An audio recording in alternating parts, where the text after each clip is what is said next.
happening? Right. Good morning, good afternoon, good evening, wherever you see this matches. It is I, your girl, Jaquell, and I'm so honored to have. Adante Washington. I like how you put that face in And there. sometimes get deep. So This young man, and I'm saying young man, even though we still starting to see a silver fox. This young man and I have went to grade school together, to high school. We were rivals, yes. and we Yes. were just talking about this before the start. Like, look how when we mature and how God brings everything back into full circle. Because I wanted to bring you on the show. One, for y'all that don't know, he's a motivational speaker. He's a life coach. He's all this, that, and the third. And every day, this man posts amazing, encouraging um, posts on social media platforms, not for recognition, not to make you feel like, oh, you got to read his post or anything, but you come from every perspective. You give something for those that suffer from mental health. You give something for those that are dealing with something spiritually. Sometimes you quote your scripture. Sometimes you just talk about your walks on the where whatever you're doing that day. Right. And it's always given us a perspective of aligning ourselves, understanding that yes, I may be going through, Mm-hmm. because grief always affects us, whether it's a person, whether it's a place or a thing. It's someone or something that we're affected by. And with that being said, it puts us in a place, especially people of color. Mm-hmm. We grew up, what goes in my house stays in my house. Be quiet, don't say nothing. You can't cry as a man. You Right. can't be vocal. You can't do 100%. this. And then now I love seeing, especially when I see men empowering us, men empowering each other, Right. men that wants to take that step. For sure. So if you could, Mm.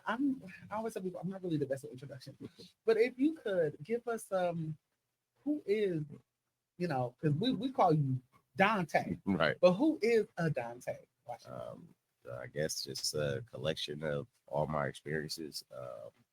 I've I've been blessed, man. Like I went through my down periods in life, like we all had, growing, learning, fumbling, trying to learn and figure out who we are, where our place is in this world. But I've been fortunate enough to travel to over 35 states, 180 cities, like, and just meet people, And when we get outside our comfort zone and just meet those around us, it kind of shows us those different perspectives, and that's Mhm. probably why you see those posts coming from every angle. Is because I love human beings on a real level. Like I know that sounds cliche. Like I love everybody. Like no, I No, I really really do. do love everybody. I might not agree with what you do as a human being, or how you move, or certain actions you have. What they say: the sin, love the Hmm. sinner, hate the Hmm. sin. Like, but I love people on a genuine level, and just that perspective allows me to approach people differently, and I get more out of them. You know what I mean? Like I've learned so much from just the collection of people I've met. So Adante Washington, in a sense, is just a collection of all these different people I've encountered in my life, Yeah. and changing and shaping my perspectives, on different topics and whatnot. I've dealt with loss myself, as we all have. I lost my sister at 23 years old. She was 24. It Yeah. was very unexpected. And yeah, it shook me to the core. And I guess that kind of started me down the path to eventually find Christ, and also like just looking at life as like, man, this thing's real. It's Yeah. real. It's in your face. Like, and Yeah. to appreciate every day because 24 and think she's gonna die. You know what I mean? But Mm-mm. we every day is a gift, and you Yeah. gotta be willing to experience that gift for what it is, and look at the light side of things. Look at the silver cloud and the silver lining in each cloud, right? Um, we want to look at all the negatives that's going on, man. When there's so much beauty in this world, Isn't it? it is, man. And so, I wanted to ask you about Cassandra Hmm. because, like I said, we all grew up. And Yeah. so let me give Hmm. context, y'all. We didn't beat each other up every day. It we, Closer, very close. with his what was that jacket that with triple fat goose coats Yeah. and stuff? I'm like, I don't care about that coat. I don't care about the Hornets. But we still was families growing up. Yeah. And I think our first one was And I think that's when we saw the change in our relationship growing up, was when we were, I think my brother was a senior, Hmm. and I think I just came in as a freshman in high school, Hmm. and our father died. Yeah. And the whole school at this point was like, "What? Right. Mr. Gilbert?" Right. Because he was the face of the school. My Right. father was there. But I think that's when I started seeing people differently, as Hmm. far as people do care, Hmm. people do have compassion. Yeah. And in high school, how do we, from then and then, like the next big shocker to me was the Sana Wall. Like, Right. what? I just saw her Right. at the store. Right. How do we as a culture stop the silence of grieving? Like, stop putting that in our back pocket and just sitting on it. How can we stop that? Uh, I mean, honestly, just by doing it, like you know what I mean. In all actuality, it's like yeah, we were taught or conditioned to, hold that pain in, be Yeah, strong, be tough, and our culture is very much strong and tough, yeah, especially when it comes to pain, right? yeah. We experience it on so many different levels, right? Um, for me, I kind of always been um, I wouldn't say emotional, but I just didn't see the problem with crying about something. You know what I mean? If it hurt me, like why am I holding this in? And Yeah. after I was done crying about it, like it always felt better for some reason. Like I like released that thing. So I guess always for me, it didn't demasculate me Mm, to cry. Like if something was in pain, if I was feeling some type of pain. When it comes to my sister's death, like, me and my sister weren't just brother and sister, that was my best friend. yes. We were 15 months apart, we were inseparable. You know, we had plans. She was gonna finish college that year. She passed away. We were moving Mhm. to Atlanta, all this, we had this plan, then boom, shocker, right? Just hits me like a ton of bricks. And man, like I was not gonna cry about that. You know what I mean? Like, you think Right. I'm just gonna hold that in? Like, that was my best friend. What do you think I'm? I don't know. It's insane, but like I said, I think society, like, and how we kind of view and judge each Mhm, other, it's mhm. like you said, oh, men don't cry, or hold it in, be tough, be strong. Man, it's hard to hold all that weight all the time. Oh, you said something there. All the time. Holding the weight. And like, even with my recent experience, Mm-hmm. um, and I tell people in a minute, like, yeah, I want to go see it. I had to go talk to someone. Mm-hmm. Because like you said, yeah, we have a connection with God. We have a relationship with God. We know who God is. But there's nothing wrong with seeing a therapist. There's nothing wrong with seeing a counselor or Mm-hmm. a life coach like you. Yeah. Somebody to give you, that's non-biased, that's going to give you something to still hold on to Yeah. after I done left the church on Sunday, Right. Right. Right. So even with that perspective, they told me that it wasn't just the weight of me losing my husband. I'm holding on to things of losing someone years ago that I didn't know how to let go. Right. And so when you talk about, but I allow the society, the new wave of doing things, Mm-hmm. not allowing myself to really just be transparent. But how can you when we're brought up in cultures that tell us it's not okay? Yeah. You cannot cry. Like, what? Wait, Yeah. what? I'm Yeah. 14 years old. My father is laying in the casket, and you telling me you got to be strong. What does strong look like? What is so? I can ask these Man. questions now. But Man. in those moments, we're scolded for trying to do what? Grieve. We're Right. scolded for trying to be ourselves. Right. You're probably one of the first people that said it's okay. Yeah. I talked to a few sessions ago. I had Pastor Marlon Locke come on there. He was like, "Man, I cried like a baby. Like, man, Yeah. since I was just." And, Yeah. but you don't hear a lot of men say that Yeah. because it's like hard. And then depending on what generation we're coming from, Right. it trickles down to another thing. Like someone told my child, "You got to be strong." Your dad. I said, "Don't tell my child that. Right. Cry. Yeah. Tell people how you feel. Yeah. I'm hurting. I'm angry. You Because can have these emotions." 100%. Because what did that lead to if he just bottled it up? We know what that does now, Right. right? The Right. bottled up emotions, unchecked pain. You know what I mean? Like, and then now he's 15 and he's acting out, and you don't know why. Well, he never got the grief. You know, our older stepbrother, his mom died in front of him Oh, when he was like 6. Freak accident. Like she's using a payphone and standing in some water. right? I mean, how many times you could do that and then nothing happens, and then she Right. gets electrocuted in front of him, like, Mm. and my stepdad, and I don't knock him. He just didn't have the tools either. He comes from an even stronger line of men don't cry, right? Right. So my son don't need therapy. My son don't need that. You know what I mean? Like, and Yeah. he thought he was doing him a solid, but to this day, my older brothers, I'm 45. My older brother is 51, Y'all, it's my and bar. He doesn't look like he's 45. thanks, appreciate that. But yeah, and he's still dealing with the trauma Oh, today. Like he's very introverted. You know what I'm saying? He protects himself at all costs from emotional situations because like that pain. But like you said, if you don't allow a person to grieve properly, then that's how it ended up spilling out later. You know what I mean? So it's like, nah, man, we got to kind of get off that, man, and address some of these um uh pain, loss, mental yeah. issues we Yeah. have off the rip though. Don't let it fester because now it becomes worse. Yes. I gotta backtrack and dig and Mhm. when was that pivotal moment that started the trajectory to go down this road, right? Absolutely. Or it's just you check it in the beginning. Now you know, and we can address it. You said, let him cry. You know. I love when we, as a culture, can allow us to be ourselves and Mhm, not be judged. mhm, Um, I think offline we were talking, we were talking about how love is important, relationships are important, mhm, and closing chapters before someone passes away mhm. is important because offline you said, and I want you to kind of expand on this the comment about how um, you said death is given, like It's the we only know it's certainty. expectation. Yeah, it's the only certainty. Like we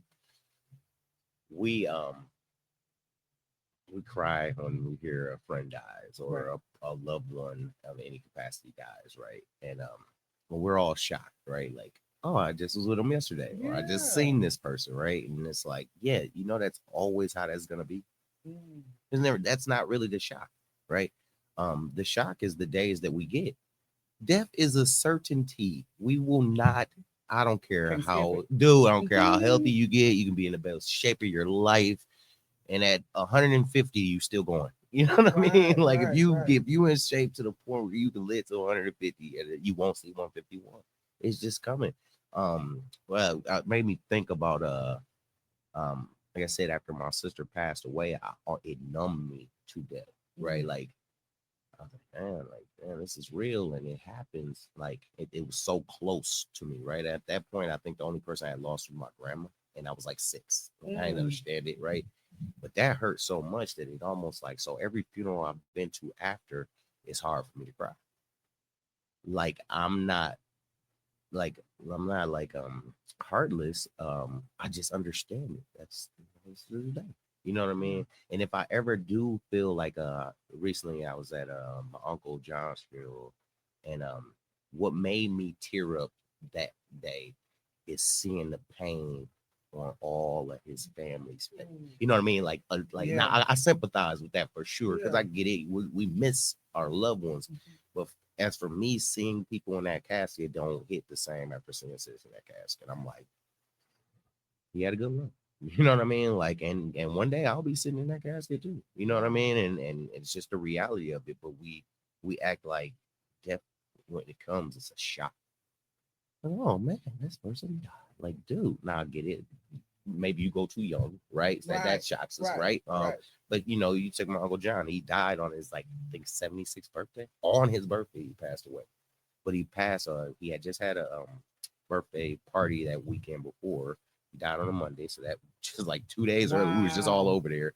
And what I loved was all his family, my cousins, was just around him. Like he was in the bed, like he really couldn't move or anything like that. But the outpouring of love and support for their patriarch, my cousin Bianca sitting in there holding his hand, Mm, just sitting with him. Ain't talking to him, just holding his hand.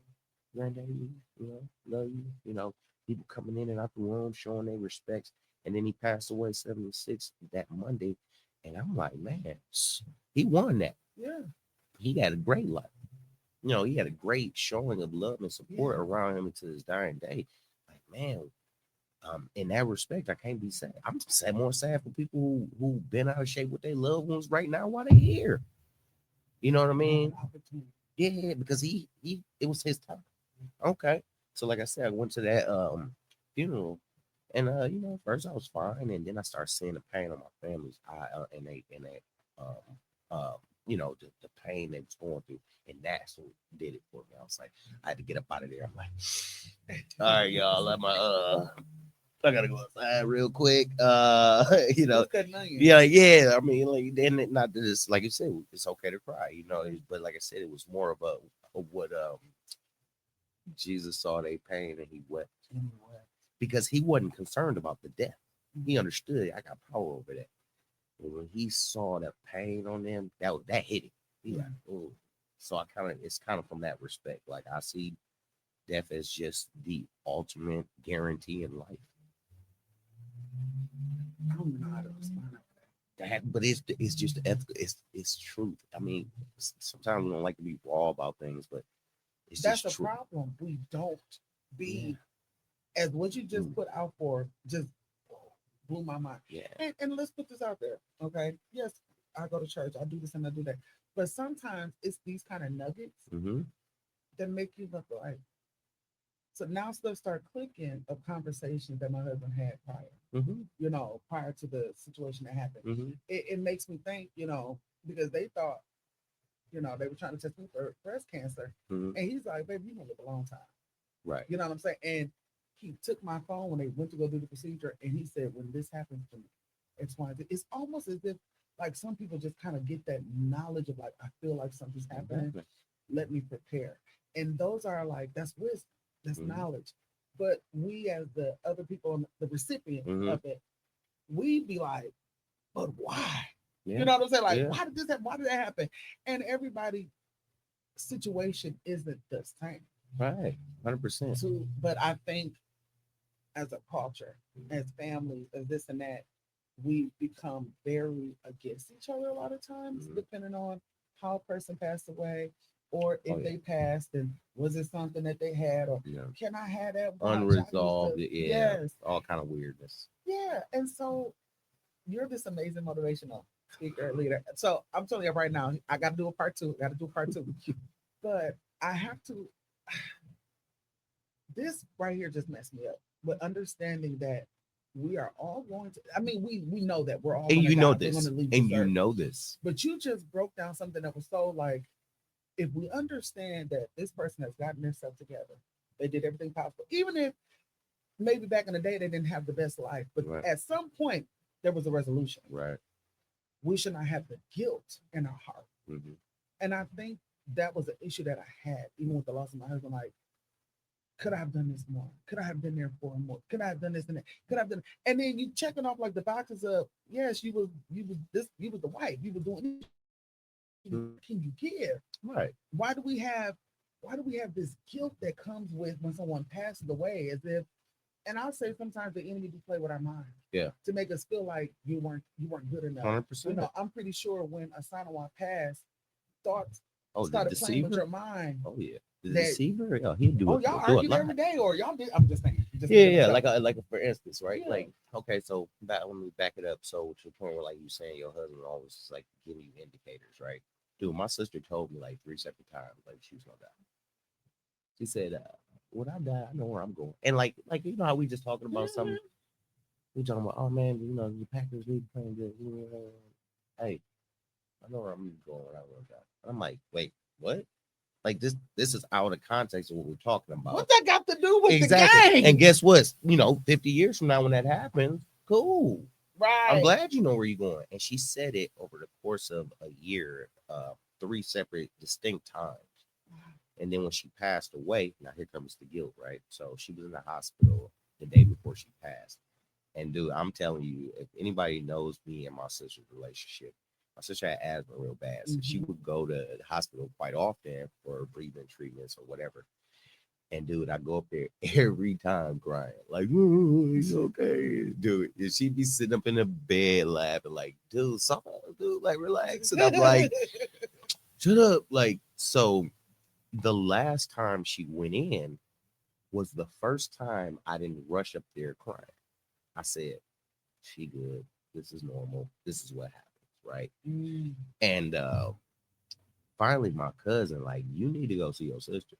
I'm like, okay. She was at St. Joseph. I stayed 2 blocks away. I'm like, say no more. So I go up there, and my sister, like, so she was in a self-induced coma, right? Like that, like they put you in a coma Yes. type thing because they would had tubes down her throat, and they say they can hear you Yeah. still. Dude, when I came in the room and she heard my voice, she started like, Trying to move. yeah, like, and Responding. and I was like, dude, she has not done this since she's been in the hospital. And Mm. and they like, dude, and even the doctor said, you know how much strength it's taking her to do this? Like, we have her out and this lady is moving her You muscles, trying to take right? it fully sedated, like Type, yeah. So for me, what sat in my spirit and what was hard for me was I felt like she was warning me to tell him to get, you know what I mean? Like, I should have did more. yeah. She was telling me to tell them to stop doing what they doing to it. You know what I mean? Like, this is the tricks we play in our brain, right? Like, man, she was trying to warn me that the doctors was doing some mess and yada yada yada, you know. And then it was a whole thing about her autopsy and um, the doctor not getting back to us about it. Just seemed real suspect, her death, like. And It didn't make sense. it didn't. But so what's crazy is I started like blaming myself for not doing something when I saw something. Mm. And at that point, I was heavily into the streets, so it was street justice. I was all like, oh no, I do want to see me about my sister. But it was her words, of her kind of letting me know where she was going, and she had kind of directed my path to Christ. Right at that point, I wouldn't even consider myself a follower. I would go to church because she would. You know Right. what I mean? Right. But really, that's your thing. It says, I just love you and I'm gonna go. But it just kind of started your trajectory, right? Like, so there's a group called Elevation Worship. I know you listen to them. You And they got, know. yeah. So like they got the song Miracles, Little Miracles, right? And he said, even in the death of my brother, he was like, I can't even count them all. It's like he counted that a miracle that his brother died. That messed me up. What? That messed me up. But and now at this point, it's like 20 years since sis passed. So now this is a whole nother perspective and insight, right? Come on. Why is that a miracle that my brother died? Like, hold on, I gotta unpack this, right? So I started reading, searching, and it came to me, epiphany. He said, had got my me drinking sister in this shit. not, yeah, had Come my on. sister not passed away, would have found Christ. You get what I'm saying? And his ultimate goal is for all of us to Yeah. come to him, right? So even if I gotta I didn't cause, I allow these things to happen to get you to look here, it's worth it. Mm. It's worth it on this. When you see what I got for you, it's worth it. And it's just another perspective. And it was probably the first time in 20 years I had coped with it, dealt with it.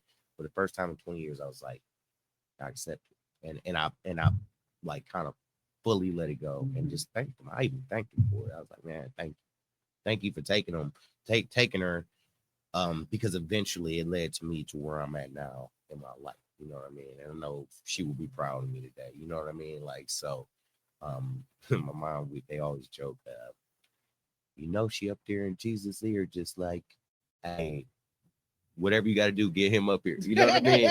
I'm like, hey, stop talking to him because he's putting some pressure on me down here. Like, but like I said, and then to be able to joke about it today, like it just comes with healing with time. You know what I mean? So yeah, but I mean, I'm saying it very macabre, but at the same time, I also understand like that pain of loss. Like, Absolutely. I ain't trying to like, oh man, everybody died. Like, no, it's just how I process. But I understand that feeling of loss and pain, and it hurts you to the core. You gotta cry sometimes. You gotta lay on that couch and kind of wallow in it for a few days. But get back up too. Man, that is so helpful because that guilt part, right? Mm-hmm. I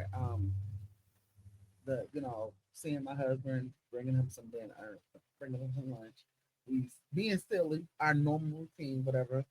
And he's in the back and we're talking to our child. And then he was like, baby, I gotta go make a few runs and I'll be home. But that would be a typical conversation. Right. But this time I said, baby, just come straight home. Right. Babe, it's gonna be only a few minutes. And then, he's FaceTiming us because my uncle was in town. Okay. So we're talking to our uncle because at that time we were talking about moving to Arizona. Okay. And so Uncle Tony was big because he's living out there. He's telling us, oh, you got to come here. I want you to try this city, that city, blah, blah, blah. We're going to go scout the land. And so the guilt from that, my baby grabs the phone and he was like, baby, as soon as Daddy get home, we're going to put that Lego set together. My baby love Lego. Okay. And so I get the phone. He's like, baby, I love you, this and that and the third, the typical. But in the car conversation that we had, I just kind of looked at him, like you said, differently because the conversation was different. Why did my husband really was adamant about rededicating his life? Why was my husband adamant about us being, having Bible study at home? Because I was out of church for almost a whole year. Okay. But God had me doing stuff at home. Right. He said, your ministry is at home. Yeah. So, like God put us in a place to where we had to do what we needed to do. Right. But the guilt does come in. Oh, yeah. Well, why didn't you tell him to come straight home? Why did you tell him to do this? You know what I'm saying? Right. You could have saved him. You could. Yeah. You can't. He's a grown man. Okay. My husband at that time was 49. I can't tell no get out. He's a grown man, and I still respect him as such as my husband because when he say, "Baby, I'm making 3 runs. I'll be home." Right. He will make a few runs and come home. Right. But that night I couldn't sleep. Right. That night I just felt different things. It just, people talk about out of body experience, all that stuff, feeling that, know. Yeah.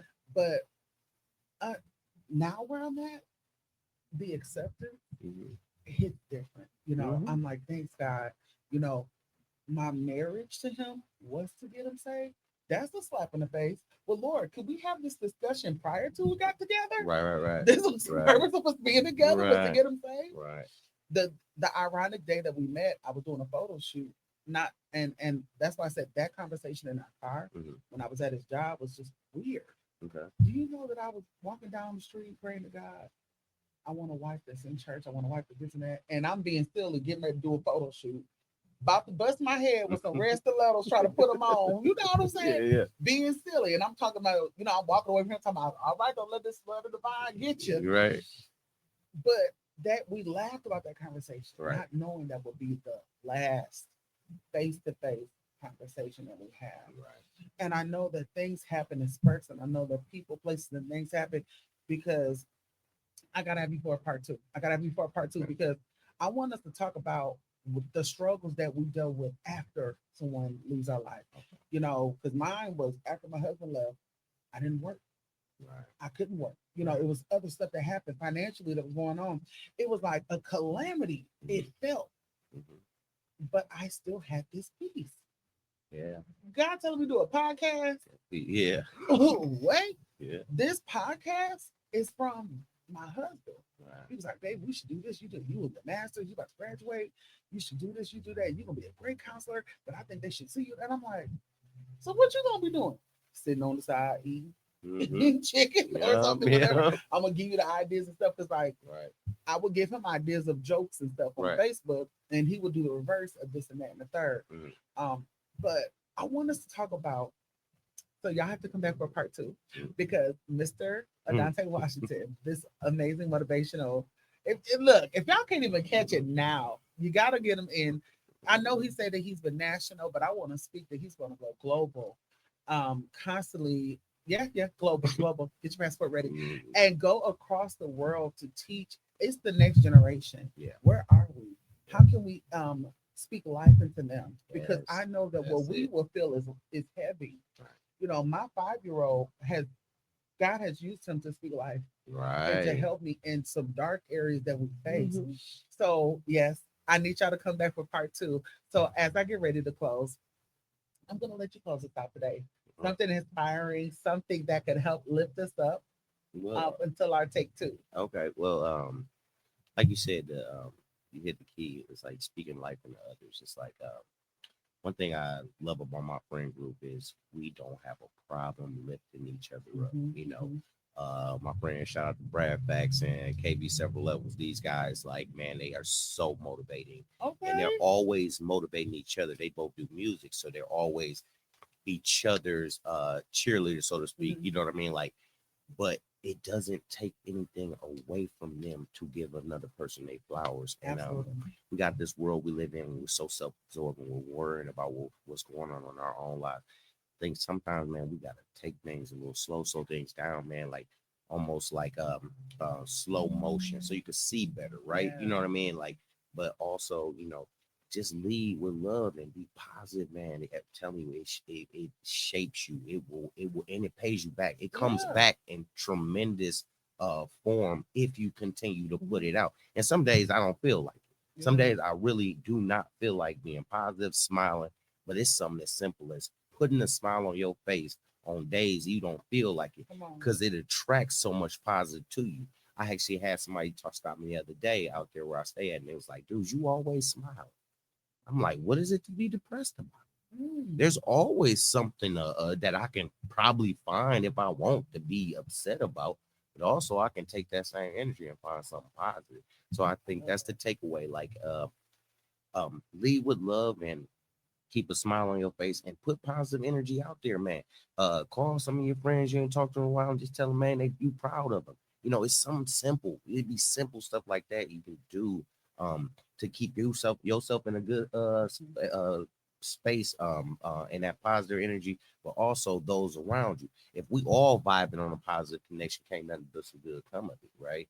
But if I'm letting my emotions and my bad days spill over into you, that can trigger your bad day too. Absolutely. So it's kind of like all our job to keep us in that space, right? Like, I know Absolutely. it sounds very cliche, but and it sounds very simple, and it is. But it takes a conscious effort to actually do it, right?